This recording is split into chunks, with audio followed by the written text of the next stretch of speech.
What's going on, guys? My name is Travis Price with travisprice.com. I am a licensed insurance agent that specializes in the senior market in the great state of Michigan. And I wanted to take a few moments to talk about this bill that is in committee in the House concerning HSAs and Medicare.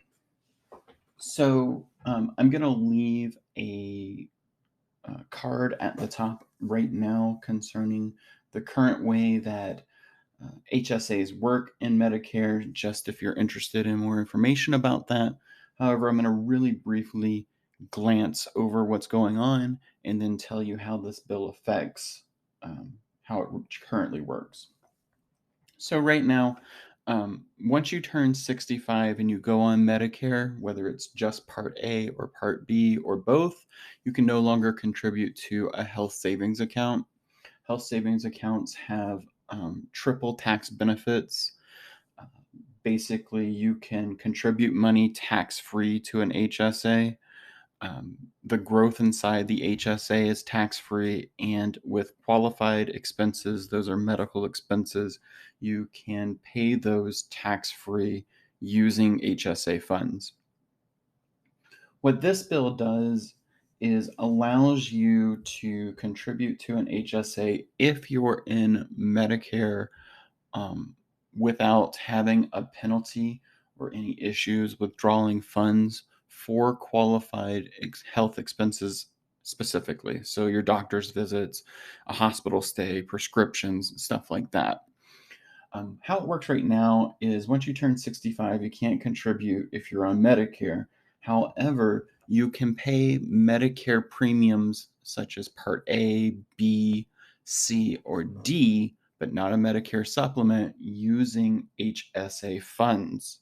You can also withdraw funds out of your HSA penalty free and spend them on whatever you want. Now, if you withdraw them and they're not a qualified medical expense, they are taxable even at 65, but usually there is a penalty for you withdrawing funds for a non qualified expense. So, what this law does is remove those caveats. You can no longer withdraw funds out of the HSA without a penalty.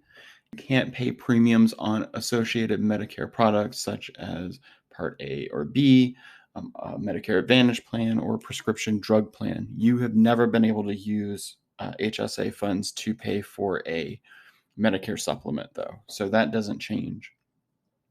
Now, I was thinking about this and like really racking my brain about it, trying to figure out like what is the overall benefit for you.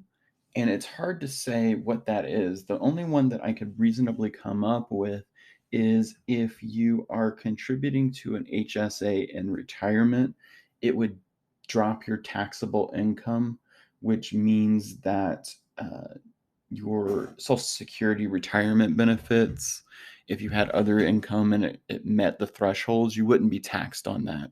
Other than that, there's almost no reason for this bill to be active because it doesn't provide you, you're not contributing to a 401k in retirement, right? And because you're not really contributing to a 401k if you're retired and not working, why would you contribute to an HSA? Like, what is the benefit that you would have? And it's really hard for me to come up with that besides that reduced tax burden for Social Security.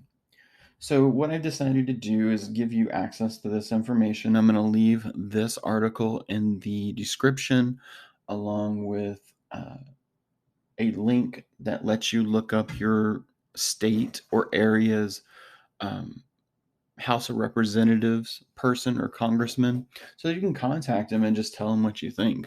If you read this and you happen to find this to be a good idea, please let me know in the comments, or just kind of if I'm not seeing something, please feel free to let me know because maybe I'm not considering something. But I would definitely say this is something that you want to be aware of. It was defeated in committee previously. However, it looks like because it's on a bipartisan basis now, it's more likely to have a fighting chance to get out of committee and actually go onto the floor. And your voice is vital for Congress people to understand how you feel about this process. Again, my name is Travis Price. You can check me out at travisprice.com. Don't forget to subscribe so you can get access to content like this directly to you without having to find me. And if you are in Michigan and are looking for Medicare insurance or any Medicare questions, please don't hesitate to check out my website at travisprice.com. That will also be in the description. Thank you so much for your time and have a great day.